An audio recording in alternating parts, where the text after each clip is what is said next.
કુંવરબાઈનું મામેરું OBC category એટલે કે Bakshi Panch category માટે 2024માં એક નવું જ અપડેટ આવેલ છે. અહીં એક નવા ડોક્યુમેન્ટનો ઓનલાઈન ફોર્મ ભરતી વખતે વધારો કરવામાં આવેલ છે. તેના વિશે આ વિડીયોમાં શીખીશું.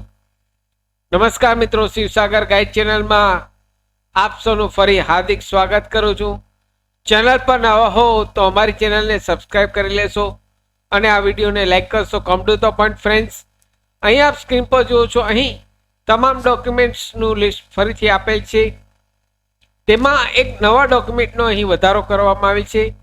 ડોક્યુમેન્ટ નંબર 1ની વાત કરીએ તો પાસપોર્ટ સાઇઝનો ફોટો અરજદારનો, કન્યાનું આધાર કાર્ડ, કન્યાના પિતાની વાર્ષિક આવકનો દાખલો, લગ્ન નોંધણીનું પ્રમાણપત્ર એટલે કે મેરેજ સર્ટિફિકેટ અને રાશન કાર્ડ.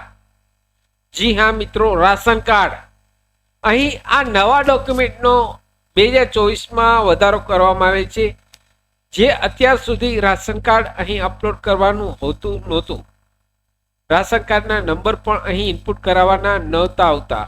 તે હવે કુંવરબાઈનું મામેરું ઓબીસી કેટેગરી એટલે કે બક્ષી પંચમાં ઓનલાઈન ફોર્મ ભરતી વખતે રાશન કાર્ડના નંબર અને તે આગળનું પાનું અને પાછળનું પાનું બંને સ્કેન કરી અપલોડ કરવાના ફરજિયાત થઈ ગયા મિત્રો.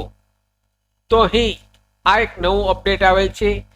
સ્વ ઘોષણા પ્રમાણપત્ર એટલે કે સેલ્ફ ડિક્લેરેશન જે સાઇટ ઉપર આપેલ છે તે ડાઉનલોડ કરી ફિલઅપ કરી અપલોડ કરવાનું રહેશે.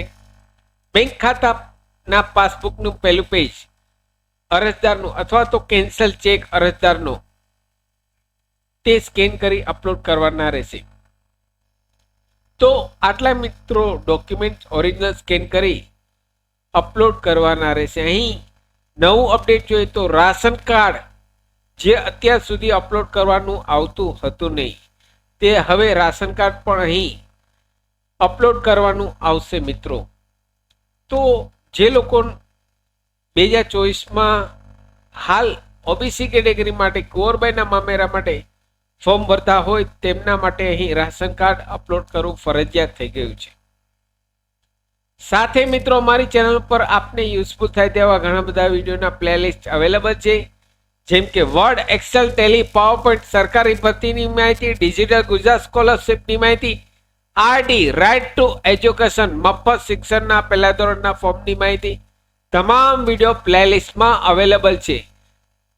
આપ જો નવા હો તો અમારી ચેનલને સબસ્ક્રાઈબ કરવાનું ભૂલશો નહીં. ફરી મળું છું નવા વિડીયોમાં નવા ટોપિક સાથે. ત્યાં સુધી મિત્રો, જય હિન્દ, જય ભારત.